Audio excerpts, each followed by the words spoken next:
I can also be having the greatest time and simultaneous. Disney's 2025 live-action remake of Snow White was meant to be a blockbuster, a bold reinvention of a beloved fairy tale, and a cultural milestone in the studio's modern storytelling strategy. Instead, it has become a PR catastrophe, an industry-wide punchline, and perhaps the most controversial remake in the company's history. At the center of the storm is Rachel Zegler, once seen as a rising star, now facing criticism from fans, analysts, and even her own studio after the film's historic box office failure. With a reported budget of $270 million and enormous promotional expectations, Snow White opened to an anemic $43 million during its premiere weekend. That figure paled in comparison to previous Disney efforts like The Little Mermaid and even Dumbo, raising immediate red flags about the film's reception. Social media platforms were quickly flooded with damning images of empty theaters, unfilled seats, and audience reaction charts showing abysmal interest. Zegler herself attempted to face the film's grim reality head-on, attending a screening alongside close friends. Her awkward solo celebration in a nearly empty theater was caught on video and posted to social media, where it quickly went viral. What was meant to be a light-hearted attempt to support the project turned into a cringe-worthy symbol of failure. One moment, in particular, featured Zegler cheerfully reacting to her name appearing on screen while the seats around her remained empty. That single clip defined the film's reception far more than any review ever could.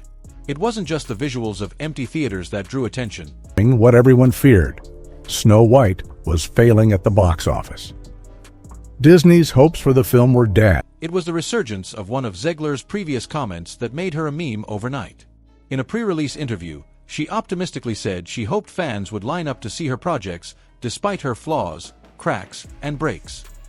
After the film's performance, that clip resurfaced and was remixed into parodies and ironic posts. Twitter and TikTok exploded with comments like, "What line?" and "The only line is the one to mock her." This explosion of ridicule could have been an isolated misstep, but it compounded the deeper issues already swirling around Snow White, most notably Zegler's own polarizing statements. From political remarks at Disney's D23 Expo to critiques of the original 1937 film, she seemed increasingly out of sync with both the studio's messaging and fan expectations. Her characterization of the prince in the original film as a stalker, and the story itself as weird, was seen by many fans as a rejection of the very legacy she was hired to represent. These public remarks didn't sit well with Disney executives. Politically charged posts, some of which alienated a large portion of the movie's potential audience. Initially hoping the backlash would pass, studio leadership soon realized the situation was spiraling. Producer Mark Platt even reportedly flew to New York to personally ask Zegler to moderate her tone. Despite those conversations, Zegler remained defiant, publicly defending her beliefs, refusing to walk back previous comments, and doubling down on her view that the new Snow White didn't need a prince or traditional romance. This tension reached a boiling point behind the scenes during the film's press tour. A planned appearance on The View was abruptly cancelled just minutes before airtime due to Zegler allegedly refusing to follow pre-approved talking points. Witnesses say she wanted to make additional political statements that the studio felt would only exacerbate the backlash. Instead of the upbeat promotional segment, viewers were met with awkward filler and visible discomfort from the show's hosts, marking yet another PR failure in a long chain of them.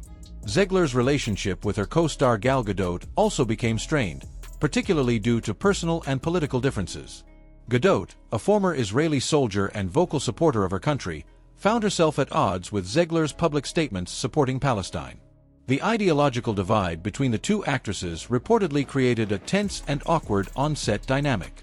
Zegler's political posts even resulted in threats toward Gadot, prompting Disney to assign her extra security, an unprecedented move that further exposed the volatility behind the scenes. Even more damaging was the perception that Zegler's increasingly political online presence had hijacked the film's promotion. Fans who might have been open to a modern interpretation of Snow White began tuning out completely, overwhelmed by controversy fatigue. Instead of focusing on the film's merits, its production design, performances, or reimagined story, the entire narrative centered on Zegler's commentary. Then came the controversy over the dwarfs. Peter Dinklage, a vocal advocate for actors with dwarfism, criticized Disney for choosing CGI over live actors in its portrayal of the iconic Seven Dwarfs. While Disney attempted to present the change as progressive, critics called it performative, tone-deaf, and offensive. The final product, lifeless CGI creations, was widely panned for being cold, awkward, and devoid of the magic that made the original characters iconic. It was a choice that backfired spectacularly, raising new questions about whether Disney truly understood the communities it was claiming to support. This perfect storm of bad press, political conflict, and misguided creative decisions led to what industry insiders now describe as one of the biggest collapses in Disney remake history. And nowhere was the damage more evident than in Disney's last-minute decision to dramatically scale back the film's promotional rollout. Gone were the lavish red carpet events. The European premiere, traditionally a celebration, was quietly held in a remote castle in Spain. The US debut was similarly muted, more of a contractual obligation than a launch party. In the aftermath of the failure, Snow White has become a symbol of everything wrong with over-engineered storytelling and corporate misalignment. Instead of celebrating Disney magic, audiences were left questioning what, if anything, remained of the original charm.